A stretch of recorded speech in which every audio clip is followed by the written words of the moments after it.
ನೀವು ವಿನ್ ಆಗ್ತೀರಾ ಅಂತ ಅಂದ್ಕೊಂಡಿದ್ರ, ಅಂದ್ರೆ ರನ್ನರ್ ಅಪ್ ಆಗಿದ್ದೀರಾ, ಬಟ್ ವಿನ್ನಿಂಗ್ ಅಂದ್ರೆ ನನ್ನ ಕೈಯಲ್ಲಿ ಟ್ರೋಫಿ ಇರುತ್ತೆ ಅಂತ ನೀವು ಅಂದ್ಕೊಂಡಿದ್ರ ಬಿಗ್ ಬಾಸ್ ಮನೆ ಒಳಗೆ? ಮೇಡಮ್, ನಾನು ಆಸ್ ಎ ಸೈಡ್ ಲೈಕ್ ಮನೆ ಒಳಗೆ ಹೋಗ್ಬೇಕಾದ್ರೂ ಬ್ಲಾಂಕ್ ಪೇಪರ್ ಆಗಿ ಹೋಗಿದ್ದು. ಅಲ್ಲಿ ಏನು ವರ್ಕ್ ಆಗಲ್ಲ ಮೇಡಮ್. ಏನೇ ನೀವು ಇಟ್ಕೊಂಡು ಹೋದ್ರು ಜಸ್ಟ್ 2 days ಅಷ್ಟೇ ನೆನಪಿರೋದು. 2 days ಆದ್ಮೇಲೆ ಬಿಗ್ ಬಾಸ್ ಧ್ವನಿ ಬಿಟ್ರೆ ನಿಮ್ಗೆ ಇನ್ನೇನು ನೆನಪಿರಲ್ಲ. ಬೆಳಗ್ಗೆ ಎಷ್ಟೊತ್ತಿಗೆ ಎಬ್ರಿಸ್ತಾರೆ ಅನ್ನೋದೊಂದು ಗೊತ್ತಿರುತ್ತೆ, ಲೈಟ್ಸ್ ಎಷ್ಟೊತ್ತಿಗೆ ಆಫ್ ಮಾಡ್ತಾರೆ ಅನ್ನೋದೊಂದು ಗೊತ್ತಿರುತ್ತೆ. ಇನ್ ಬಿಟ್ವೀನ್ ನಾವ್ ಏನ್ ಮಾಡ್ಬೇಕು ಅನ್ನೋದು ಅದು ಚಟುವಟಿಕೆ ಇನ್ ಮಿಕ್ಕಿದ್ರ ಮುಖಾಂತರ ಗೊತ್ತಾಗತ್ತೆ ಅಷ್ಟೇನೆ. ಅದನ್ ಬಿಟ್ರೆ ಇನ್ನು ಟ್ರೋಫಿ ಹಿಡಿಬೇಕು ಅದೆಲ್ಲ ನಾವೇನ್ ವೇದಿಕೆಯಲ್ಲಿ ಎಕ್ಸ್ಪ್ರೆಸ್ ಮಾಡ್ತೀವಿ ಅದೆಲ್ಲ ನಮ್ ಫೀಲಿಂಗ್ಸ್ ಅಷ್ಟೇನೆ. And end of the day ನನಗಿದ್ದು ಆ ಸ್ಟೇಜ್ ಮೇಲೆ ಹೋಗ್ಬೇಕು ಅನ್ನೋದಿತ್ತು. ಸೊ ಅದನ್ನ ನಾನು ಅಚೀವ್ ಮಾಡಿದೆ ಅಂತ ಅನ್ಕೊಂತೀನಿ. ಅಂಡ್ 4 years ಗ್ಯಾಪ್ ಇತ್ತು ನನಗೆ ಪದ್ಮಾವತಿ ಆದ್ಮೇಲೆ. ಆ ಗ್ಯಾಪ್ ನ ಫುಲ್ಫಿಲ್ ಮಾಡ್ಕೊಂಡೆ ಅಂತ ಅನ್ಕೊಂತೀನಿ. ಆಕ್ಚುಲಿ ನಿಮಗ್ ಬಂದಿರೋ ಓಟು ಲಾಸ್ಟ್ ಸೀಸನ್ ಅಲ್ಲಿ ವಿನ್ನರಿಗೆ ಬಂದಿರೋ ಓಟು, ಅಂದ್ರೆ ನಿಮ್ಗೆ ಎಷ್ಟು ರನ್ನರಿಗೆ ಈ ಸೀಸನ್ ಅಲ್ಲಿ ರನ್ನರಿಗೆ ಅಷ್ಟು ಓಟ್ ಬಂದಿದೆ ಅಂದ್ರೆ ಎಷ್ಟು ಪ್ರೀತಿ ಇದೆ ಕರ್ನಾಟಕದ ಜನತೆ ಮೇಲೆ ಅಂತ ಏನ್ ಹೇಳ್ತೀರಾ ಅಂತ? ಮ್ಯಾಮ್, ಹಂಗ್ ಹೇಳಕ್ಕಾಗಲ್ಲ. ಆಕ್ಚುಲಿ ಆ ಲಾಸ್ಟ್ ವಿನ್ನರ್ ಆಗಿರೋದಕ್ಕೆ ಈ ಸತಿ ನಾನು ರನ್ನರ್ ಆಗಿರೋದು. ಸೊ ಅವರು ಏನ್ ಸಕ್ಸಸ್ಫುಲ್ ಮಾಡ್ಕೊಂಡು ಹೋಗಿದ್ರು 10th season ನ, ಅದ್ರ 11th season ಕ್ಯಾರಿ ಮಾಡಿದೆ. ಸೊ ಇನ್ನೂ ಜನಗಳ ಪ್ರೀತಿ ಜಾಸ್ತಿ ಆಗಿದೆ. And 5 crores is not a easy count. So ಅದು 5 ಕೋಟಿ ಅವನಿಗೆ ಬಂದಿದೆ ಅಂಡ್ 2 ಕೋಟಿ ನನಗೆ ಬಂದಿದೆ. ಸೊ ಇದೆಲ್ಲ ಜನ ಪ್ರೀತಿ ತೋರಿಸ್ತಾ ಇರೋದು ಬಿಗ್ ಬಾಸ್ ಮೇಲೆ. ಸೊ ಬಿಗ್ ಬಾಸ್ ಗೆದ್ದಿದೆ ಅಷ್ಟೇನೆ. ಸೊ ಓವರ್ ಆಲ್ ಟೀಮ್ ಆಗಿ ಗೆದ್ದಿದ್ದೀವಿ ಅಂಡ್ ಅದ್ರಲ್ಲಿ ಪಾರ್ಟ್ ಆಗಿದ್ದೀನಿ. ಸೊ ಸೆಕೆಂಡ್ ಬಂದಿರೋದಕ್ಕೂ ನನಗೆ ತುಂಬಾನೇ ಖುಷಿ ಇದೆ.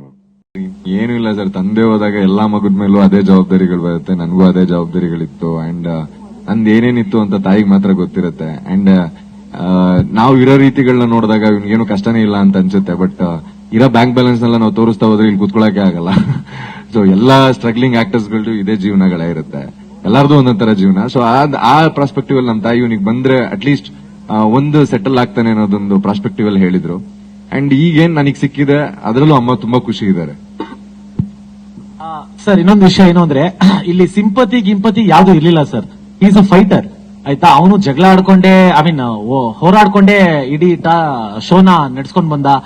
ಆತರ ಸಿಂಪತಿಯಿಂದ ಏನೋ ತಂದೆ ಇಲ್ಲ ಅಮ್ಮನ ಸಾಕ್ಬೇಕು ಸರ್. ಅವನು ಗಂಡಸೆ ಸರ್, ಅವ್ನಿಗೆ ಕೆಲಸ ಐತೆ, ಅವ್ನಿಗೆ 1000 ಸಿಗುತ್ತೆ, ಅವ್ನು ಮಾಡ್ಕೊಂತಾನೆ. ಇದ್ರಲ್ಲಿ ಸಿಂಪತಿ ಇಲ್ಲ ಯಾರನ್ನೋ ಮೆಚ್ಚಿಸ್ಬೇಕು ಆತರ ಯಾವ್ದು ಇಲ್ಲ ಇಲ್ಲಿ. ಅದಕ್ಕೆ ಕ್ಲಾರಿಟಿ ಕೊಡ್ತಾ ಇದೀನಿ. ಎಂತಕ್ಕೆ ಅಂದ್ರೆ ಇಲ್ಲಿ ಸಿಂಪತಿ ಓಟು ಯಾವುದೇ ಕಾರಣಕ್ಕೂ ಯಾರಿಗೂ ಬಿದ್ದಿಲ್ಲ. ಇವನ್ಗೂ ಅಷ್ಟೇ, ಇವನ್ನ ಕಿಲಾಡಿ ಅಂತಾನೆ ಗೆಲ್ಸಿರೋದೇ ಹೊರತು ಸಿಂಪತಿ ಇವನೇನೋ ಬಡವ ಇಲ್ಲ ಇವನೇನೋ ಅಮಾಯಕ ಅಂತ ಯಾರು ಗೆಲ್ಸಿಲ್ಲ. ಜನಕ್ಕೂ ಗೊತ್ತು ಇವ್ನ್ ಕಿಲಾಡಿ ಇವ್ನ್ ಗೆಲ್ಬೇಕು ಅಂತಾನೆ ಗೆಲ್ಸಿರೋದೇ ಹೊರತು ಇವನು ನಮ್ಮ ತ್ರಿವಿಕ್ರಮ್ ಅವ್ರ ಅಮ್ಮಂದು ಏನೋ ಪ್ರಾಬ್ಲಮ್ ಅದು ಇದು ಏನು ಇಲ್ಲ. ಅವನು ಸ್ಟ್ರಗ್ಲಿಂಗ್ ಮಾಡ್ಕೊಂಡೆ ಶೋ.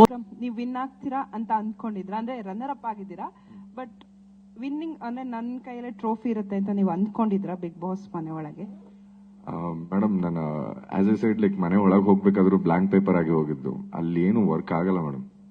ಏನೇ ನೀವು ಇಟ್ಕೊಂಡು ಹೋದ್ರು ಜಸ್ಟ್ 2 days ಅಷ್ಟೇ ನೆನಪಿರೋದು. 2 days ಆದ್ಮೇಲೆ ಬಿಗ್ ಬಾಸ್ ಧ್ವನಿ ಬಿಟ್ರೆ ನಿಮ್ಗೆ ಇನ್ನೇನು ನೆನಪಿರಲ್ಲ. ಬೆಳಗ್ಗೆ ಎಷ್ಟೊತ್ತಿಗೆ ಎಬ್ರಿಸ್ತಾರೆ ಅನ್ನೋದೊಂದು ಗೊತ್ತಿರುತ್ತೆ, ಲೈಟ್ಸ್ ಎಷ್ಟೊತ್ತಿಗೆ ಆಫ್ ಮಾಡ್ತಾರೆ ಅನ್ನೋದೊಂದು ಗೊತ್ತಿರುತ್ತೆ. ಇನ್ ಬಿಟ್ವೀನ್ ನಾವ್ ಏನ್ ಮಾಡ್ಬೇಕು ಅನ್ನೋದು ಅದು ಚಟುವಟಿಕೆ ಇನ್ ಮಿಕ್ಕಿದ್ರ ಮುಖಾಂತರ ಗೊತ್ತಾಗತ್ತೆ ಅಷ್ಟೇನೆ. ಅದನ್ ಬಿಟ್ರೆ ಇನ್ನು ಟ್ರೋಫಿ ಹಿಡಿಬೇಕು ಅದೆಲ್ಲ ನಾವೇನ್ ವೇದಿಕೆಯಲ್ಲಿ ಎಕ್ಸ್ಪ್ರೆಸ್ ಮಾಡ್ತೀವಿ ಅದೆಲ್ಲ ನಮ್ ಫೀಲಿಂಗ್ಸ್ ಅಷ್ಟೇನೆ. And end of the day ನನಗಿದ್ದು ಆ ಸ್ಟೇಜ್ ಮೇಲೆ ಹೋಗ್ಬೇಕು ಅನ್ನೋದಿತ್ತು. ಸೊ ಅದನ್ನ ನಾನು ಅಚೀವ್ ಮಾಡಿದೆ ಅಂತ ಅನ್ಕೊಂತೀನಿ. ಅಂಡ್ 4 years ಗ್ಯಾಪ್ ಇತ್ತು ನನಗೆ ಪದ್ಮಾವತಿ ಆದ್ಮೇಲೆ. ಆ ಗ್ಯಾಪ್ ನ ಫುಲ್ಫಿಲ್ ಮಾಡ್ಕೊಂಡೆ ಅಂತ ಅನ್ಕೊಂತೀನಿ. ಆಕ್ಚುಲಿ ನಿಮಗ್ ಬಂದಿರೋ ಓಟು ಲಾಸ್ಟ್ ಸೀಸನ್ ಅಲ್ಲಿ ವಿನ್ನರಿಗೆ ಬಂದಿರೋ ಓಟು, ಅಂದ್ರೆ ನಿಮ್ಗೆ ಎಷ್ಟು ರನ್ನರಿಗೆ ಈ ಸೀಸನ್ ಅಲ್ಲಿ ರನ್ನರಿಗೆ ಅಷ್ಟು ಓಟ್ ಬಂದಿದೆ ಅಂದ್ರೆ ಎಷ್ಟು ಪ್ರೀತಿ ಇದೆ ಕರ್ನಾಟಕದ ಜನತೆ ಮೇಲೆ ಅಂತ ಏನ್ ಹೇಳ್ತೀರಾ ಅಂತ? ಮ್ಯಾಮ್, ಹಂಗ್ ಹೇಳಕ್ಕಾಗಲ್ಲ. ಆಕ್ಚುಲಿ ಆ ಲಾಸ್ಟ್ ವಿನ್ನರ್ ಆಗಿರೋದಕ್ಕೆ ಈ ಸತಿ ನಾನು ರನ್ನರ್ ಆಗಿರೋದು. ಸೊ ಅವರು ಏನ್ ಸಕ್ಸಸ್ಫುಲ್ ಮಾಡ್ಕೊಂಡು ಹೋಗಿದ್ರು 10th season ನ, ಅದ್ರ 11th season ಕ್ಯಾರಿ ಮಾಡಿದೆ. ಸೊ ಇನ್ನೂ ಜನಗಳ ಪ್ರೀತಿ ಜಾಸ್ತಿ ಆಗಿದೆ. And 5 crores is not a easy count. So ಅದು 5 ಕೋಟಿ ಅವನಿಗೆ ಬಂದಿದೆ ಅಂಡ್ 2 ಕೋಟಿ ನನಗೆ ಬಂದಿದೆ. ಸೊ ಇದೆಲ್ಲ ಜನ ಪ್ರೀತಿ ತೋರಿಸ್ತಾ ಇರೋದು ಬಿಗ್ ಬಾಸ್ ಮೇಲೆ.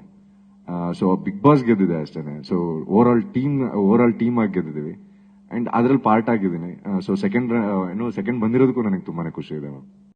ಏನು ಇಲ್ಲ ಸರ್, ತಂದೆ ಹೋದಾಗ ಎಲ್ಲಾ ಮಗದ ಮೇಲೂ ಅದೇ ಜವಾಬ್ದಾರಿಗಳು ಬರುತ್ತೆ. ನನಗೂ ಅದೇ ಜವಾಬ್ದಾರಿಗಳಿತ್ತು ಅಂಡ್ ನಂದು ಏನೇನಿತ್ತು ಅಂತ ತಾಯಿಗೆ ಮಾತ್ರ ಗೊತ್ತಿರುತ್ತೆ. ಅಂಡ್ ನಾವು ಇರೋ ರೀತಿಗಳನ್ನ ನೋಡಿದಾಗ ಏನು ಕಷ್ಟನೇ ಇಲ್ಲ ಅಂತ ಅನ್ಸುತ್ತೆ. ಬಟ್ ಇರೋ ಬ್ಯಾಂಕ್ ಬ್ಯಾಲೆನ್ಸ್ ನೆಲ್ಲ ನಾವು ತೋರಿಸ್ತಾ ಹೋದ್ರೆ ಇಲ್ಲಿ ಕೂತ್ಕೊಳ್ಳೋಕೆ ಆಗಲ್ಲ.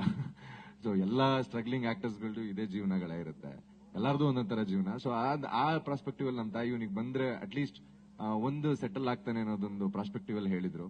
ಅಂಡ್ ಈಗೇನ್ ನನಗೆ ಸಿಕ್ಕಿದೆ ಅದರಲ್ಲೂ ಅಮ್ಮ ತುಂಬಾ ಖುಷಿ ಇದ್ದಾರೆ.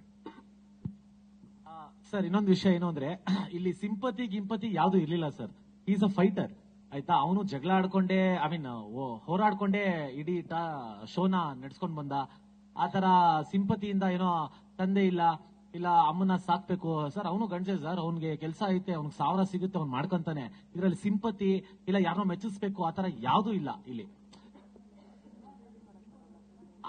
ಅದಕ್ಕೆ ಕ್ಲಾರಿಟಿ ಕೊಡ್ತಾ ಇದೀನಿ. ಎಂತಕ್ಕೆ ಅಂದ್ರೆ ಇಲ್ಲಿ ಸಿಂಪತಿ ಓಟು ಯಾವ್ದೇ ಕಾರಣಕ್ಕೂ ಯಾರಿಗೂ ಬಿದ್ದಿಲ್ಲ. ಇವನ್ಗೂ ಅಷ್ಟೇ, ಇವನ ಕಿಲಾಡಿ ಅಂತಾನೆ ಗೆಲ್ಸಿರೋದೇ ಹೊರತು ಸಿಂಪತಿ ಇವನೇನೋ ಬಡವ ಇಲ್ಲ ಇವನೇನೋ ಅಮಾಯಕ ಅಂತ ಯಾರು ಗೆಲ್ಸಿಲ್ಲ. ಜನಗೂ ಗೊತ್ತು ಇವನ್ ಕಿಲಾಡಿ ಇವ್ನ್ ಗೆಲ್ಬೇಕು ಅಂತಾನೆ ಗೆಲ್ಸಿರೋದೇ ಹೊರತು ಇವನು ನಮ್ಮ ತ್ರಿವಿಕ್ರಮ್ನು ಅವ್ರ ಅಮ್ಮಂದು ಏನೋ ಪ್ರಾಬ್ಲಮ್ ಅದು ಇದು ಏನು ಇಲ್ಲ. ಅವನು ಸ್ಟ್ರಗ್ಲಿಂಗ್ ಮಾಡ್ಕೊಂಡೆ ಶೋಲು ಬಂದ, ಚೆನ್ನಾಗಿ ಆಡ್ಕೊಂಡೆ ಬಂದ ಫಿನಾಲೆಗೆ. ಅದಕ್ಕೆ ಅವನು ಡಿಸರ್ವಿಂಗ್ ಇದ್ದಕ್ಕೆ ರನ್ನರ್ ಅಪ್ ಆದ್ನೆ ಹೊರತು ಇದ್ರಲ್ಲಿ ಯಾವ್ದು ಸಿಂಪತಿ ಇಲ್ಲ ಏನೋ ಫೇವರಿಸಮ್ ಯಾವ್ದು ಇಲ್ಲ ಸರ್. ಯಾರ ಮೇಲೂ ಯಾರಿಗೂ ಇಲ್ಲ. ಹೆಚ್ಚಿನ ವಿಡಿಯೋಗಳಿಗೆ ಪ್ರತಿಧ್ವನಿ ಯೂಟ್ಯೂಬ್ ಚಾನೆಲ್ ಸಬ್ಸ್ಕ್ರೈಬ್ ಮಾಡಿ, ಬೆಲ್ ಐಕಾನ್ ಕ್ಲಿಕ್ ಮಾಡಿ.